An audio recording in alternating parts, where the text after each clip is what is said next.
What's going on YouTube? It's Angel Houseman. On today's video, it's going to be it's going to be a different type of video that I'm mostly more comfortable doing. This is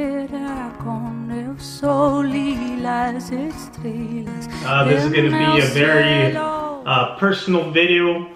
I did make a poll on Instagram and I did ask what type of video or what video you would like for me to record. Whether me to do customizing 3 face masks or my experience with ayahuasca. And my experience with ayahuasca was the one that won. I really did want this video to win. Why? Because I feel like I've been wanting to do this video for a while, just because I wanted to share this message. And for the people that are very interested or curious about ayahuasca, I feel like now that I've tried it, maybe I can encourage other people to at least give it a shot at least once in their lifetime, because my experience was a very, very amazing experience, if I should say. I do have my notepad here. I did take a few notes on some of the key things that I did want to touch base. I'm going to try to keep it as short as possible, but there's quite a few things that I do want to make sure I touch base on. But I'll try to be as efficient as I can when I am explaining my video. I just want to say before I get started with this video that some of you guys might think I'm crazy. Some other people might think, oh man, this is just a drug. Some other people will very take this video informative and inspiring, so on and so forth, right? But at the end of the day, it's your choice to believe it or not. We all have our own beliefs, and I totally respect that. So if you can, just, you know, watch this video, keep an open mind. That's all I can ask for while you're watching this video. This is my own experience, my own beliefs, and you can believe whatever you decide to believe. Just taking it back to why I was even why I even wanted to do this type of thing, right? Ayahuasca. Since years back ago, I've always been intrigued with, I guess, the unknown, right? Like researching the pyramids, researching ancient civilizations, ancient cultures, the structures of ancient cultures, just things that have not been really, I guess, spoken of through the school system, or things that are mysterious that nobody really understands. So I've always been curious about these type of things. And for me, one of my biggest things with all these types of subjects is that there's more to life than the physical realm. So me having that feeling that there's more to life than just the physical realm, and knowing that all these past ancient civilizations had a more understanding. I guess they had a more understanding of the stars, the universe. I came across different videos that they would talk about, like peyote, ayahuasca, DMT, that they would connect and talk to their ancestors. They would talk to Mother Earth. They would just talk to spiritual beings. I've always been intrigued into trying something of this, because I strongly felt and believed it in my heart that all of these things do exist. With that being said, just like I said before, I wouldn't recommend you doing this unless it's really calling you, right? I feel like something like this, you can't just do it for recreation. I feel like you should try to do this because you want to connect with your inner self, with your spiritual self, and to get in tune with reality, right? Because in my strong opinion, this physical realm that we live in is just temporary. I think this is just a pit stop, and the real world is where we go after we're done with this physical realm. That's my own belief, and that's why I wanted to do ayahuasca, to see if I were to be able to tap in and see if I could find some sort of answers to some of the things that I've been having I guess, not doubts, but just been curious about, right? So it just so happens that I was talking, so now taking it back, I guess a few months back or years back, I would say, I ended up talking to one of my friends, Marilyn, and it just so happens, I guess we were talking about this specific subject, and it ended up happening that she had done ayahuasca before me. She told me that she had done it, and she had this pretty amazing experience. So out of this conversation, I did ask some of the questions that I'm going to be addressing in this video.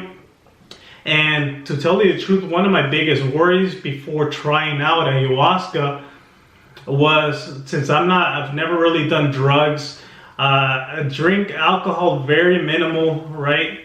But one of my biggest worries was that while doing ayahuasca, I wasn't going to be controlling, or I wasn't going to be in control of my body, and I would panic, because most of my life I've always been in control, or I try to have control of different situations, right?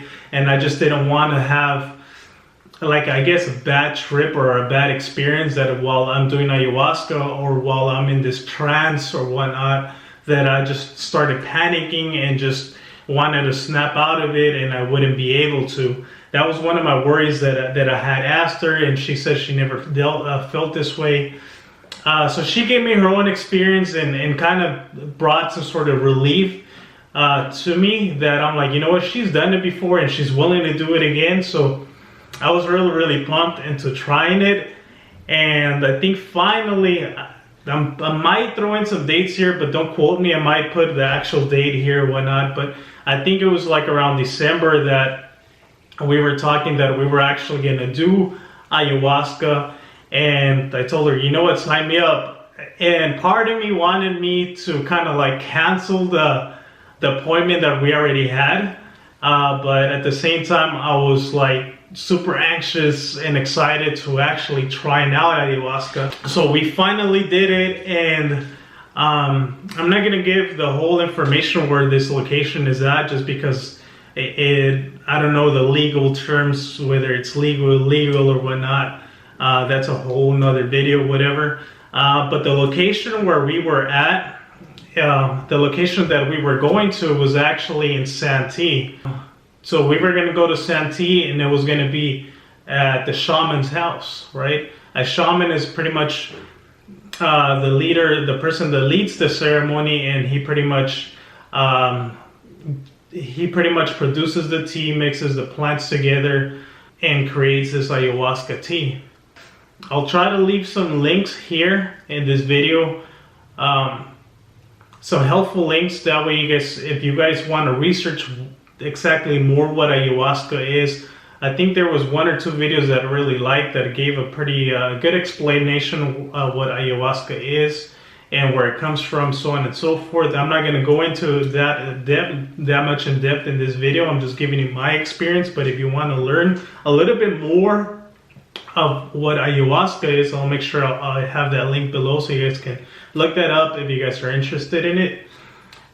So we were gonna go to Santee with this shaman, but prior to going to this ceremony, since I think I have this habit of doing that before I try something new, that I kind of talk to a few friends before I actually try it out, just so I can hear their opinion, right? Like, kind of like to see if they give me the okay that, no, you'll be fine type of thing. But I was talking to one of my friends in particular, and he's one of those type of friends in Spanish, se le dice carrilla, right? And I'm always joking around with him. And when I told him that I was gonna take this tea so I can connect to another dimension or whatnot, he was like, "Oh, no más, ¿cómo te vas a chingar un té y te vas a ir a otra dimensión, güey?" So we're just kind of joking around, and it was just kind of like, it was kind of making me sound like dumb in a way, kind of like, ay, güey, like kind of like not taking it serious, but in a way it's kind of like, whatever. Like, I know he kind of gets it, but he kind of wants to like make it sound not as important or not as valuable. So I kind of just like, we were just joking around, right? And I just left it as that, and I continued with with me actually proceeding with doing the ceremony. So the day finally came, and I met up with my friend Marilyn at the location in Santee, and it was myself, her Marilyn, it was going to be her other friend that was there, and I think her cousin didn't end up making it. She lived in Tijuana, so she couldn't make it because she was stuck at the border. And then there was this other guy, this guy that was also there. He was there from New York actually, and I think he had a 5-day ceremony, so he had been doing ayahuasca for like 4 or 5 days consistently. And I guess, I'm not too sure, don't quote me on this, but I think his ceremony was like a deep ceremony that he had to do this whole like week of cleansing, and I guess kind of like ceremonies in order for him to receive the messages that the shaman had for him, something like that, right? So he had been, it was all 4 of us, and then I met the shaman finally, and the actual ceremony it actually took place in the garage area, and I'll put up the clip. That was the only thing I was able to record. I didn't want to like be intrusive. It was my first time there, so all I could record was kind of like his garage area, how it looked, and he had it set up pretty nice in a sense that like he had certain like geometrical images and very like just images that would relate to this subject.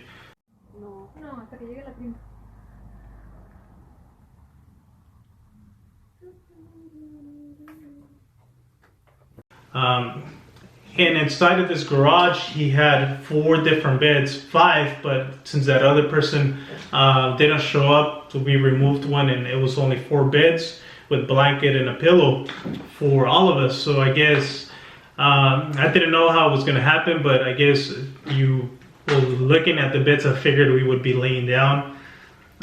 We were told to take something comfortable, like a sweater, some sweatpants, something very comfortable so you can be as relaxed as possible. So finally the time came that the shaman was ready. He had prepped the tea, and he had 2 assistants, 2 ladies that have done ayahuasca before multiple times. So they were like the shaman's assistant. And well, now we were all in our beds, we were laying down, and finally he gave each one of us a serving. And the tea is supposed to take about an hour or so for it to kick into your system. We took it, I was nervous, took it, and then I didn't feel anything at all. So that I was like, I told Marilyn, actually turned around after like an hour, and she's like, hey, do you feel anything? And I told her, no, I don't feel anything. She said, me either. And she's like, she told me I kind of want to take another shot of the tea to see if it kicks in. And I'm like, well, I'll take one too. I kind of didn't want to, because in my mind I'm like, fuck man, I don't want to freaking overdose with this tea. But so the shaman came and he asked how we were feeling, and we told him that we were not feeling it yet. So he gave us another serving. So I was kind of like, all right, let's wait it out, you know. And Marilyn was the same. Let's wait it out, you know, to see if it kicks in a few minutes. And if it doesn't kick in, then we'll take the shot. Within like 10-15 minutes, Marilyn's like, oh man, I'm feeling it. Like, fuck, I don't feel it, you know. And I was like, damn, like maybe it's not meant for me, I was thinking. And so I'm like, oh man, so I ended up taking the other shot. I took the other shot, and I guess within a few minutes, I just felt it kick in, right? And the feeling that you get, it's kind of like you just feel it going through your like veins, through your body, but kind of like tingly in a way. But then you just feel like at peace. You feel like super relaxed. And I'm like, oh man, I feel it. And I just like laid down, started feeling super relaxed, at peace. And at this, while all of this is happening, you're still able to see your surroundings. They do have the lights turned off, like completely off, and there's like black lights here and there, so you can still see a little bit, and you can still see your other people there. So I start feeling it. And oh, by the way, something that I didn't mention was that with ayahuasca, the reason why they call it a plant medicine, because ayahuasca, it's meant to cleanse you. It's supposed to cleanse you from things that you have held inside of your body. Maybe you were in a bad argument and you never like let this emotion out. You didn't scream out. Maybe things that resentment with people. All these different vibes, energies that you just have inside of you. Ayahuasca is meant for you to just clean it out, and you have to purge one way or another. One way is obviously throwing up. They give you a bucket. The shaman had a bucket there in case you throw up. Another way of purging is through using the restroom. If you do need to use the restroom, the shaman would take you, or his assistant would guide you towards the restroom, because you are kind of like in a trance. Well, not in a trance, but you're like in that state that's super relaxed, so they kind of guide you to the bathroom. And the other purge is through laughter. So while all of this is happening, right, I feel super relaxed, and I just feel at peace at this moment, right? As I'm speaking, I'm trying to remember exactly what I was feeling, so I can kind of like explain it a little better.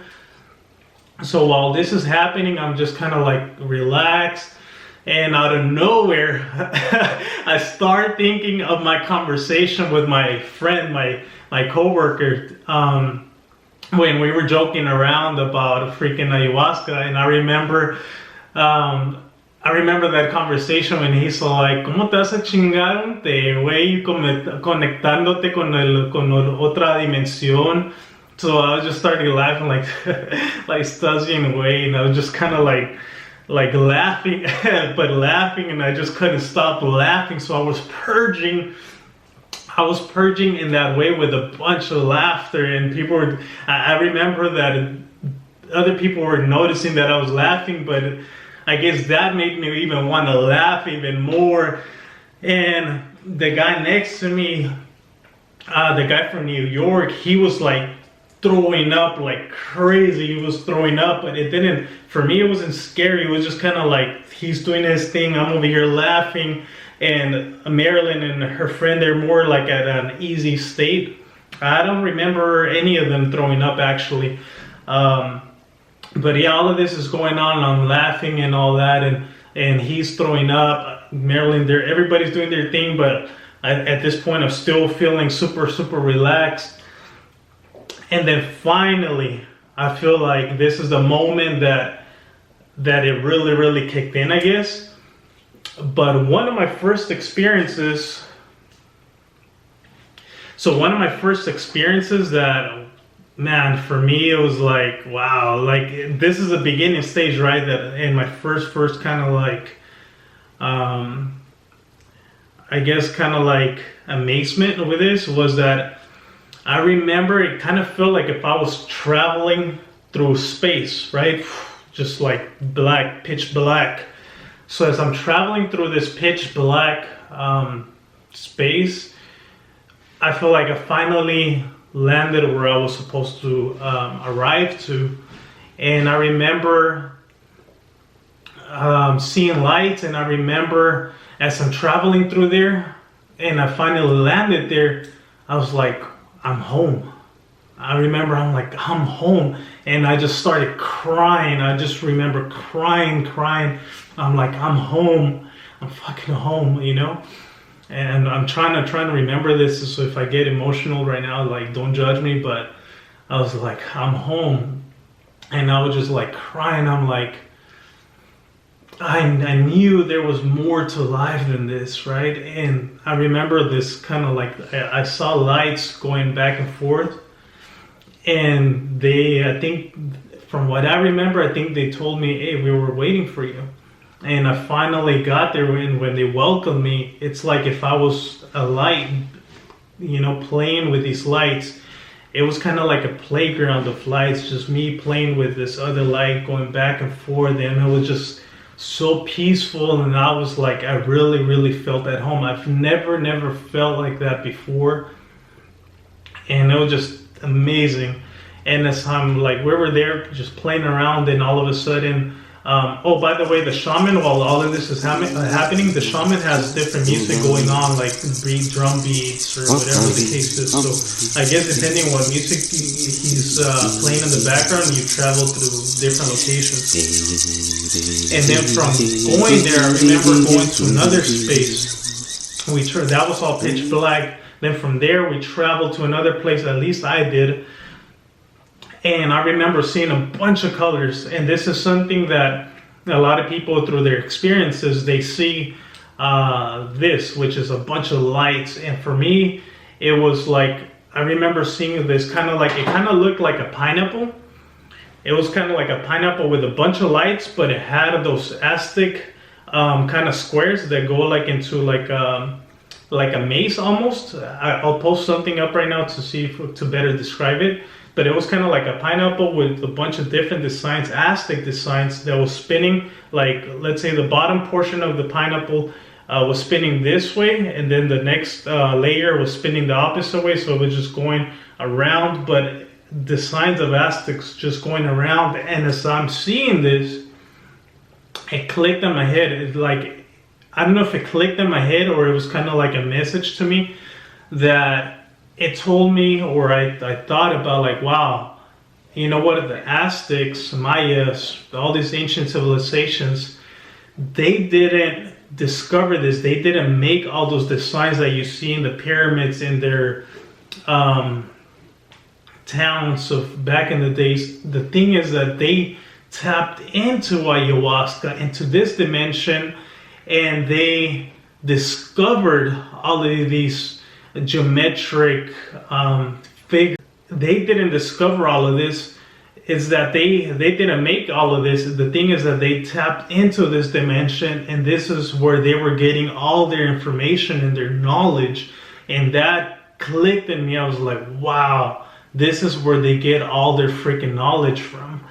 So I was just amazed by that. That was kind of like my second biggest I guess message so far, right? First was like, this is home, right? And the second was that ancient civilizations used this to gain knowledge and information. Another sorry, I'm looking at my notes here. Another key thing that I remember, and something that I've dealt with in the past, was that at times I'm always rushing. We're always rushing here in life. Because we have to make it a work, then we have to do our errands, and everything closes by a specific time. So we're always on the go, right? And I'm always worried about time. And another message that was told through this ayahuasca ceremony was that, hey, there's no such thing as time. It was told to me there's no such thing as time, and I was like, it brought so much like ease into me that I was like, wow, like I just felt like relaxed, kind of like, hey man, don't worry too much. Like, there's no time. Even though here in our physical realm, we do keep track of time because that's the way we measure our days, right? But it just kind of gave me a sense of, hey, don't worry too much. If you don't finish something today, tomorrow you can take it from there. And it did take a lot of that stress or anxiety from my days. So that's another message that I got through this experience. I'm trying to remember what other things were received, but if no other ones click in, I'm gonna go to the deepest one right now. And just a little background story so you can just understand my deepest message that I got through ayahuasca was, as a kid, I feel like I even though I did have my mom, my dad, my grandma at the time, I feel like my dad ended up going back to Sinaloa at an early age. I was very, very young. I don't remember a specific age, right? My mom was pretty young still, so she was out there still, like going out to different bailes, like doing her thing, right? Until this day, I see patterns with other teenage moms that they leave their kids with their grandmothers, friends, whatever, you know, they do that. And now I see how all of that affects, it's kind of like a domino effect that it can really affect people's lives, especially for the kids. And for me, I had that same experience that at times I would spend the night or live even with my grandma, and my mom would be like out there partying or going to bailes or like just doing her thing, you know, like girls nowadays want to say living her best life. And for me, I guess I would see that, and that was my reality. But I guess I never realized that.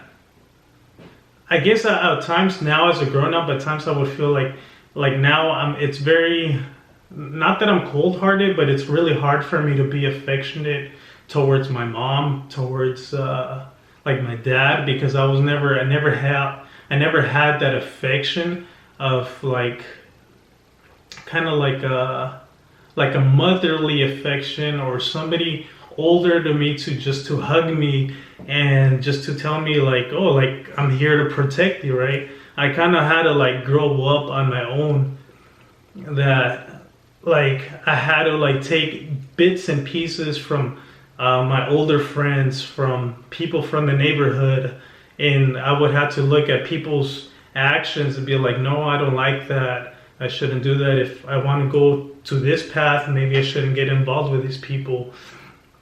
Or if I want to accomplish that, I need to do what they're doing. So I would always be grasping what this person's doing. I would try to learn from what I was seeing, but I never had that person to like to guide me in life, right? And I guess for me, that's one of my proudest things about me, that gracias a Dios, you know, thank God that I guess in my eyes, you know, I made some good decisions in life that's gotten me to a pretty okay place in life, that I'm able to sustain myself. So I kind of turned out okay, you know, in most people's eyes. But anyhow, so I never had that affection of like a motherly, protective, I guess affection, right? And I think at this point, I finally got to talk to Pachamama, or Mother Nature, or this higher being, Ayahuasca, or whoever this being is. But inside of me, I knew I was talking to Mother Nature, like the one, right? Pachamama, because I really felt that motherly, like wise older woman as I'm talking to her. But at the same time, it was just like, it was this experience of love and protection. And as I was talking to her, I've always felt like this, right? Before I go into it, I've always felt that I'm very blessed in life for whatever reason.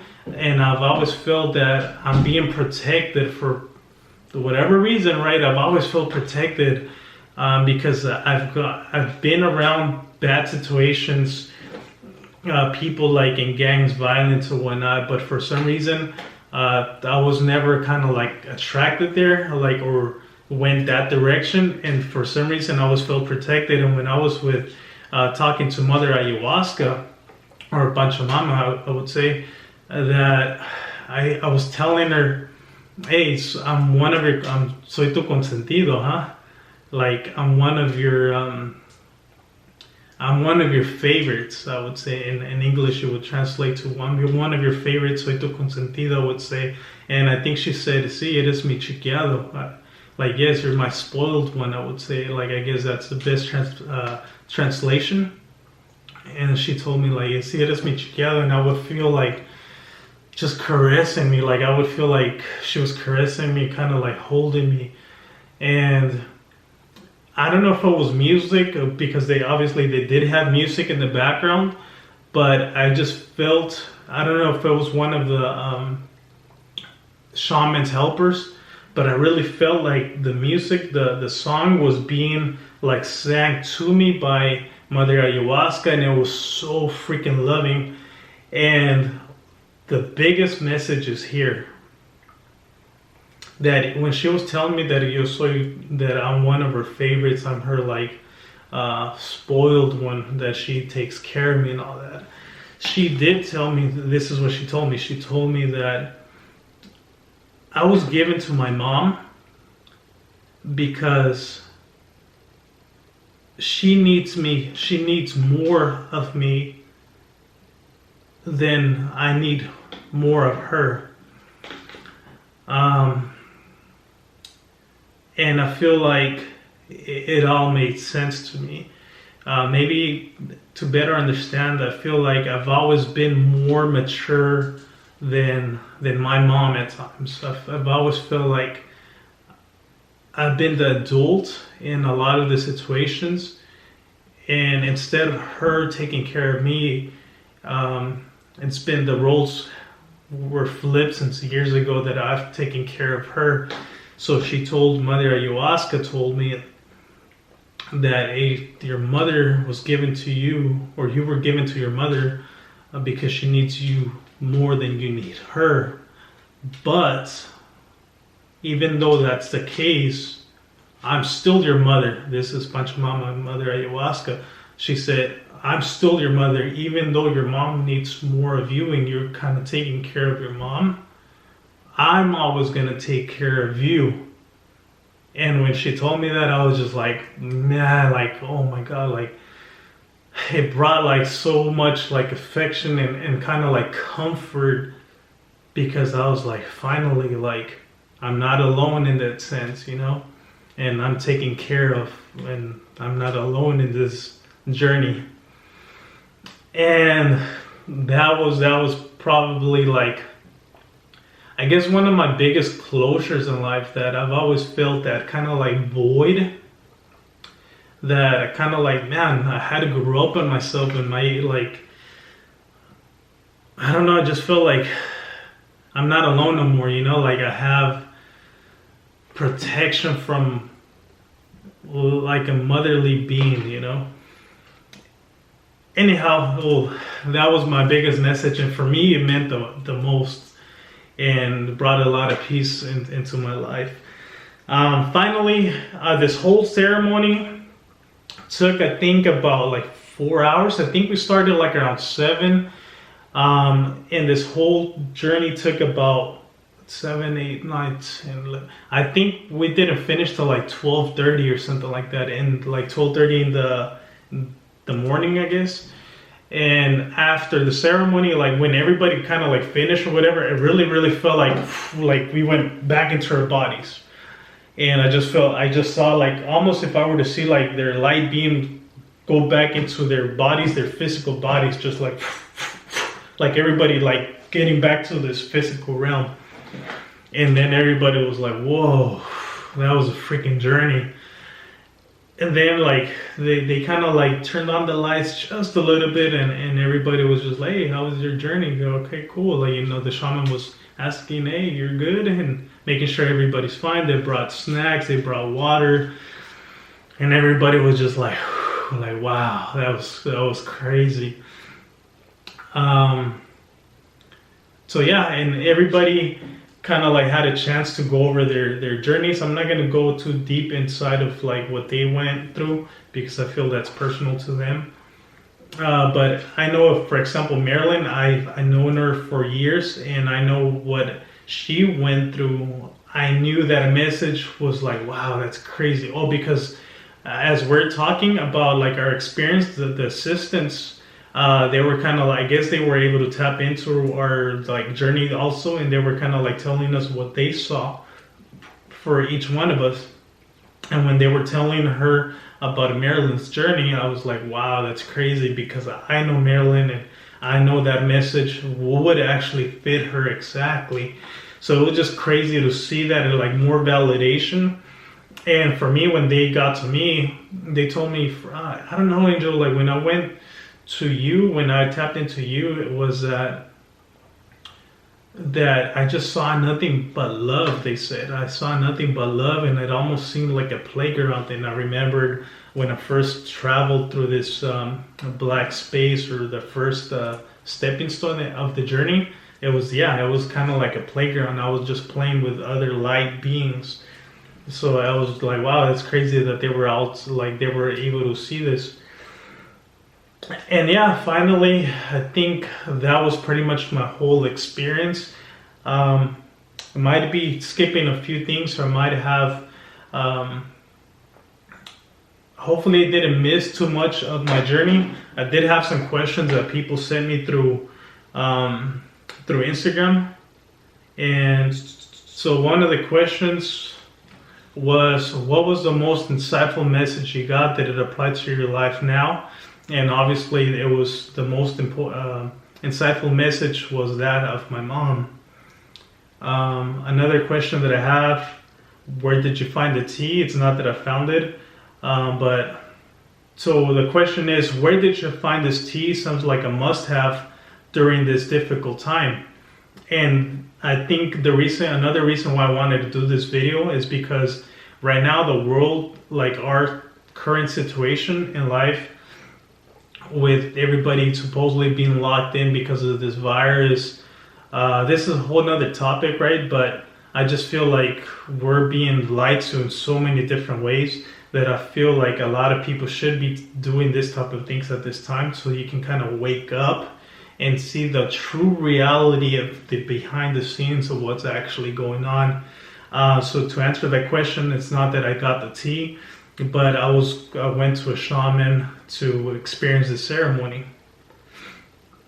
Somebody put a question, just like a question, like one of those emojis with the question mark, I guess.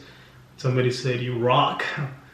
Somebody said, "Did you do it in a cave?" I guess people would actually think this is more like, oh man, like being out in the wilderness, which I think that would probably be the best scenario, to be out in nature, right? But now, more modern times, we did it inside of the shaman's house, inside of the garage area. And somebody else said, where did you get it? Once again, I got it through the shaman. And what else? Yeah, people were just kind of like questioning like what it was all about. So all right, I'm gonna wrap this video here. Hopefully you enjoyed this journey. If you have other questions or things that I have maybe missed through this video, feel free to drop a comment down below and I'll address your question. If it's something more personal, feel free to DM me and I'll respond to you. But hopefully you got something insightful. Hopefully did encourage other people to try it at least once in their lifetime. Another one of my worries was that whenever I would do this, that I would be kind of like hooked, like a drug type of thing, and nothing at all. I feel like I would want to do it again, but only when it calls my name, not like, oh, I want to do it just to do it, right? I want to do it more as a meditation, and more whenever I feel like I need it. So yeah, it doesn't feel anything like I'm addicted to this thing or anything like that. Once again, it's not a drug, it's plant medicine. What else? The tea itself, people say that it's bad, that the taste is bad, but it's not the worst taste, I would say. But it's not the best taste. It's not like a freaking Starbucks drink or anything like that. So I think that's it. Okay, I'm gonna close out this video. Subscribe to my channel if you haven't subscribed. Once again, it's Angel Houseman. It's a bigger risk, not taking a risk. Till next time. But your mama